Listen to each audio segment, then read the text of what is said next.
बिस्मिल्लाहिर्रहमानिर्रहीम। अस्सलाम वालेकुम। मेरा नाम डॉक्टर तैयबा है और मैं एक गायनेकोलॉजिस्ट हूँ। अक्सर यंग बच्चियाँ या टीन एज बच्चियाँ जब मेरे पास आती हैं तो उनका सवाल ये होता है, क्या मुझे PCOS है, क्या मुझे, कोई कहता है मुझे PCOS है, कोई कहता है मुझे पॉलीसिस्टिक सिंड्रोम हो गई है, मुझे PCOS है। तो ये मतलब डेली तकरीबन ये सवाल सुनना पड़ता है। वो ये लफ्ज़ सुन लेती हैं अपनी फ्रेंड से यूनिवर्सिटी में, कॉलेज में, या अपनी बहन से बड़ी से सुन लेती हैं, या इंटरनेट पे सर्च कर लेती हैं। तो बड़ा कॉमन सा लफ्ज़ है, बड़ा कॉमन सा एक सिंड्रोम समझा जाता है जिसको। तो उनका सवाल यही होता है कि मुझे वो तो नहीं है। तो बल्कि यहाँ तक भी होता है, कई दफ़ा बड़ी उम्र की औरतें आके भी ये कहती हैं, जिनके 3-3, 4-4 बच्चे होते हैं, वो भी ये कह लेती हैं कि जी मुझे PCOS तो नहीं है। तो वो क्यों ऐसा लोग समझते हैं? इसलिए कि इंटरनेट की वजह से लोगों में अवेयरनेस हो गई और कुछ मिसअंडरस्टैंडिंग भी हो गई। तो मैं उनसे कहती हूँ कि देखें, PCOS तो एक सिंड्रोम है जिसमें बहुत सारी चीज़ें हैं,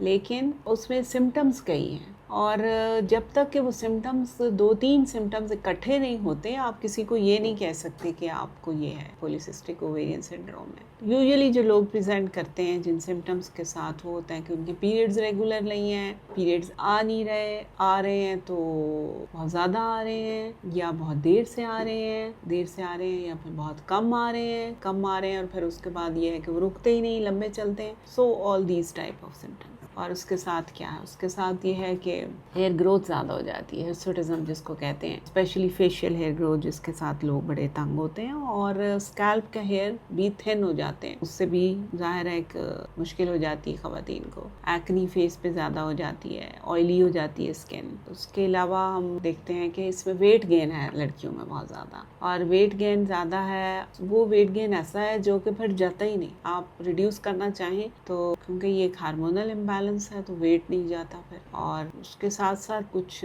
मेंटल हेल्थ भी डिस्टर्ब होती है इसमें, और इसमें यह है कि मूड स्विंग्स वगैरह काफ़ी होते हैं। लेकिन अगर ओबेसिटी है तो फिर उसके साथ मूड स्विंग्स भी हैं, हार्मोनल इम्बैलेंस हो गया, पीरियड्स इरेगुलर हो गए, वेट गेन हो गया, और हिर्सुटिज्म हो गया। सब चीज़ें किसी हद तक, किसी में कुछ होगा, किसी में कुछ होगा, किसी में कोई चीज़ कम होगी, किसी में कोई चीज़ ज़्यादा होगी, तो मिल मिला के वो लोगों के लिए ना एक सॉर्ट ऑफ प्रेशर सिम्टम बन जाता है। तो ऐसा नहीं है। और जो बहुत ही बड़ा मिथ है पॉलीसिस्टिक के बारे में, वो ये है कि फर्टिलिटी के इश्यूज बहुत ज़्यादा हैं। तो मैंने बेशुमार दुनिया ऐसी देखी जिनके 4-4, 5-5, 6-6 बच्चे हैं, but they had polycystic ovary. वो आज तक कभी किसी ने देखा ही नहीं, किसी ने डायग्नोज नहीं किया, बट उनके बच्चे तो हो गए। तो कोई उनको मतलब इस फर्टिलिटी का तो इशू नहीं हुआ। Every infertility is not due to polycystic, और ये भी नहीं है कि जी पॉलीसिस्टिक वालों के लाजमी बच्चे हो भी जाएंगे। और उसके अलावा इसमें एक और फीचर है जो उसकी भी बात कर लीजिए कि इंसुलिन रेजिस्टेंस हो जाती है। और इंसुलिन रेजिस्टेंस में ये है कि उनको शुगर क्रेविंग ज़्यादा होती है।